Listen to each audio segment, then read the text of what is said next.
Il est l'heure de retrouver Dominique Lavaux pour la culture. Rebonsoir Dominique. Nous allons donc parler d'une exposition intitulée Mangapolis. Ça se passe à la Maison de l'Architecture de Poitiers. Un drôle d'endroit pour évoquer de la BD. Effectivement, mais vous savez que le manga est très populaire en France. Ça cartonne, près de 30% du marché de la BD en France, et c'est du manga. Donc il est souvent analysé, disséqué, et cette exposition Mangapolis, elle propose un regard très original, puisqu'on y parle manga à travers l'architecture. Pour mieux comprendre, regardez ce reportage dont les images sont signées Thomas Chapuzot. Déambuler dans une rue de Tokyo, un rêve pour beaucoup de Français nourris à la culture manga.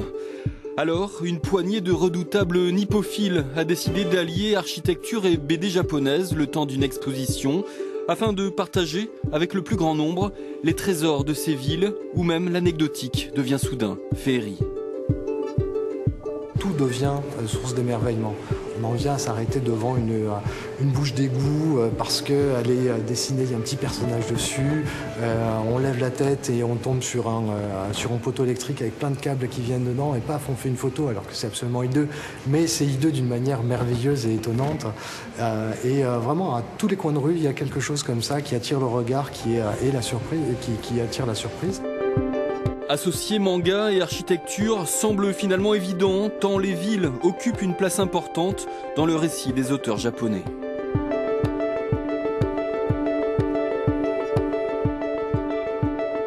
Cette présence de la ville, effectivement, elle a une fonction d'ancrage dans le récit, d'ancrage dans une forme de réalité et peut-être une forme de rappel aussi pour les lecteurs de ce qu'a été le Japon, de ce qu'il est aujourd'hui et peut-être de ce qu'il serait demain ou ce qu'il sera.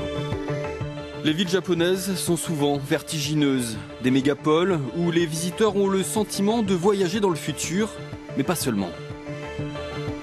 Ils sont aussi très inspirés par le côté ancestral de leur culture. Et ça, c'est fabuleux. C'est-à-dire qu'ils n'ont jamais renié leurs racines tout en développant une architecture extrêmement moderne, contemporaine.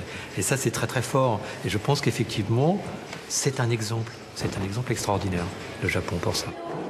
Un exemple que l'exposition Mangapolis décline de manière très ludique, car les jeunes Français sont pour la plupart lecteurs de manga.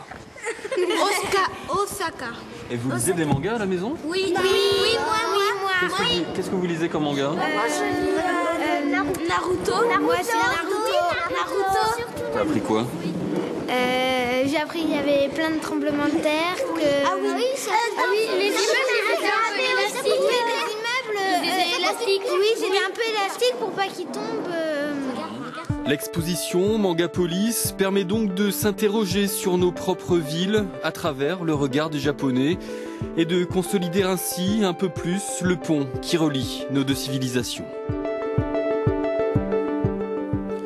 Alors il existe un catalogue de cette exposition qui est paru chez l'éditeur Le Lézard Noir, un éditeur de manga basé à Poitiers. Alors ce soir, Dominique, vous n'êtes pas venu tout seul. Effectivement, nous avons Stéphane Duval. Bonsoir Stéphane. Vous êtes à la fois le directeur du Lézard Noir, mais également de la Maison de l'Architecture de Poitiers. Donc vous êtes à l'origine de cette exposition Mangapolis. J'imagine que c'est un projet qui vous travaillez depuis longtemps, non? Ah oui, on a mis peut-être 2 ans à monter le projet depuis le jour où j'ai contacté Xavier Guibert, qu'on voit interviewer dans le reportage et qui est le commissaire d'exposition. Alors, on a l'impression que les Japonais ont plus de liberté que les Français au niveau architectural.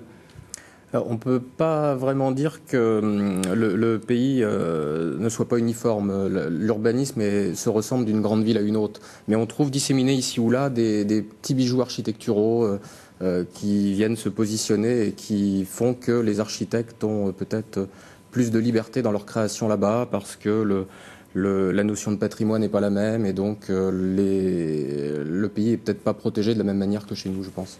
Stéphane Duval, on a vu des enfants, des scolaires dans cette exposition. Qu'avez-vous fait pour vulgariser cette exposition, justement? Alors, l'objectif de la Maison de l'Architecture de Poitou-Charentes, c'était vraiment de toucher le maximum de public avec cette exposition. La preuve, vous êtes venu la filmer, c'est donc qu'il y a un intérêt quand même à la montrer. Et tout autour, on a fait énormément d'ateliers avec des scolaires, un concours qui est aussi au niveau national avec la revue Animeland qui s'appelle Dessine ta ville en manga. Et donc les ateliers amènent les enfants à réfléchir à leur propre ville, à leur propre environnement, en calant dessus des éléments d'une ville japonaise typique, ce qui leur amène à avoir un regard un petit peu différent et à vraiment se repositionner. Alors, l'exposition Mangapolis est visible à Poitiers jusqu'au 16 juin, mais c'est une exposition qui est amenée à voyager, n'est-ce pas ? Oui, donc cette exposition, c'est le fruit d'un partenariat entre la Maison d'architecture de Poitou-Charentes, mon homologue de Nord-Pas-de-Calais et la Cité internationale de la bande dessinée et de l'image d'Angoulême. Donc elle va tourner à Angoulême, ensuite elle devrait aller à Lille au mois d'octobre et on espère qu'elle sera itinérante ensuite. Et pour le moment, vous êtes content, c'est un succès ? Oui, il y a beaucoup de passages évidemment et ce qui est intéressant c'est de voir qu'il n'y a pas seulement des jeunes qui viennent, il y a aussi des personnes plus âgées qui viennent parce que leurs petits-enfants sont intéressés par le manga et ils viennent pour essayer d'avoir des points de repère parce que c'est pas toujours facile de se repérer dans ce qu'est le manga et dans l'architecture japonaise. Bien, merci beaucoup Stéphane Duval d'avoir accepté notre invitation. Merci.